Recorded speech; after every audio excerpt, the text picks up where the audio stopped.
rocking the Nautilus merch this week. Apologies in the background if you can hear a dog. We got a dog and it's been a really interesting start to 2025. And in this week's video episode, I wanted to talk to you about the importance of things being okay if they're not okay. And what I mean by that is in business, you have your good months, you have your bad months, you have your good quarters, you have your bad quarters. Any business that is 100% perfect all the time, I personally don't believe is 100% honest. It is one of those things when you own a business that some months are going to be really good and some months aren't going to be good.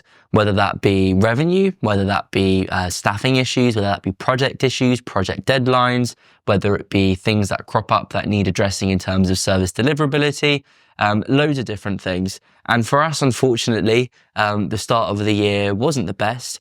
We lost a very close family member. We got a dog. It's been a little bit stressful, but he's gorgeous and the most perfect person I could ever ask for. Just a few slight teething issues, and then he can live out his life in the Jauncey household. Also Jake's birthday, which was really, really good. We had some amazing friends come out. We had some food and drinks at our house. We went into Brighton to do some clubbing, which is super cool. But then when it comes down to the business, it was a really slow start to January.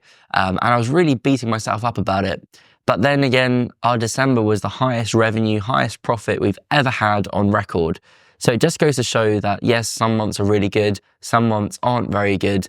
But now we're coming up to the end of January. It is super, super busy. We've got loads of projects that we're finishing off, loads of new projects that we're starting, loads of discovery calls happening. And sort of the world is coming back alive after the Christmas and the holiday period. And I think in these situations, as I've discussed with my therapist several times, it is completely normal. And I want whoever is listening to this to understand that if some months aren't good, it is absolutely okay. With social media, with these people that say they're 6-7-figure entrepreneurs, anybody can say that, right? There's no proof behind that. It's a case of owning a business, living out your life, doing whatever you do. And something that I have spoke about on this podcast several times before, I was asked a question many, many years ago about who my role model is. And I said it was this really famous entrepreneur who owns a social media marketing agency, doing really well, has all of these materialistic things. And actually, that isn't my role model. My role model is myself in 10, 15 years time. The business is doing really, really good. Maybe we've sold the business. Maybe I'm walking dogs in the countryside and not talking to people and clients anymore. And I think that's really important and also really healthy because we get stuck in this social media rut and YouTube rut and TikTok rut of people that own businesses. And even myself, I'm guilty of it. When someone goes onto my LinkedIn, I only talk about the positive stuff. I very rarely talk about negative stuff, mainly because that's the type of content that I want to be publishing and want to be producing, but it's not really the real life of owning a business owner. I've used the analogy so many times before about the iceberg. From the top of the iceberg, everything looks amazing, but you don't see everything that goes on underneath. And as business owners, as entrepreneurs, as managing directors, as CEOs, whatever you want to call the title, everybody goes through it. Whether you're a small business, whether you're an established business, whether you're a medium-sized business, there are always going to be problems and snags along the way. It might not even be revenue. It might be staffing issues. It might be service deliverability. It might be operations. And unfortunately for us, the start of December had a plethora of all of those things, as well as personal things going on in mine and Jake's life. Jake's birthday, a very close family member passing away, getting a dog, and loads of different other stuff that has accumulated to it. And the only thing that I can say to you, and why I wanted to record this was, it's okay if every month is not good. It's okay if you have a bad quarter. You should start worrying when you have, 2 bad quarters on the trot, when you have bad financial years that are stacking on top of each other, when you look at numbers and they don't work, when you can continually hire the wrong people, when you continually got service deliverability problems. And we're at a really interesting time now with our agency. We've launched 2 new services in the last 6 months, digital PR, and now our LinkedIn ghostwriting service where we manage CEOs' LinkedIn profiles, create their content, do their community management.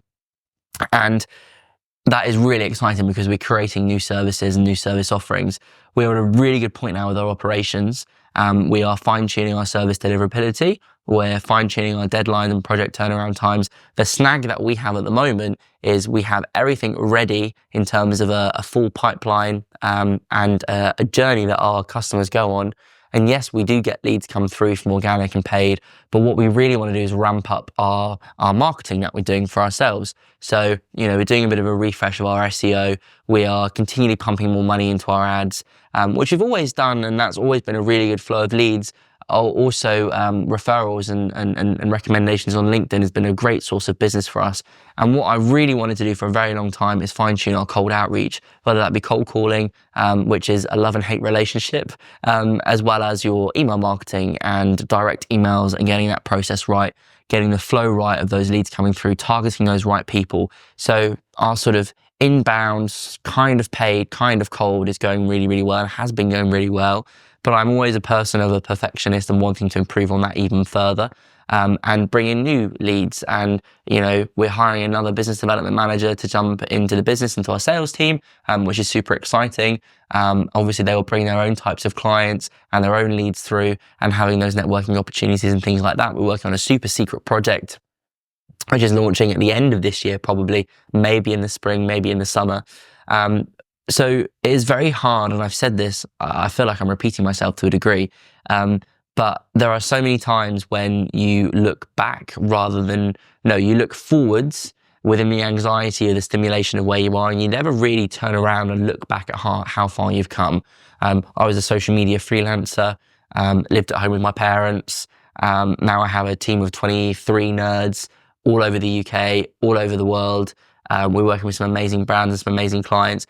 And it's very, very, very, very, very, very easy to fall into a rut where if you have a bad day, if you have a bad week, if you have a bad month, to then be like, oh my God, the next quarter is going to be like this. When if actually, like what I did, the start of January was quite quiet, sort of coming to the mid to the end of the month, got really, really busy, but then actually turned around and said, we had the most amazing December we've ever had.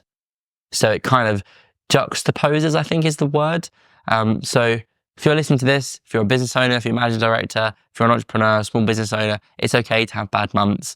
It's okay to feel a little bit low about things sometimes, but always look back at what you've achieved and always do better than you did yesterday. That's the only thing that you can ask of yourself and not put too much pressure on yourself. A perfect example of this is our new dog, well, kind of puppy / toddler, Adonis, a working Doberman. He joined our family like a week ago. His obedience, his training is absolutely perfect. But when we put pressure under him and we're doing loads of commands and we're doing loads of training and working him, he gets a little bit like, oh my God, what's happening? Don't know what to do.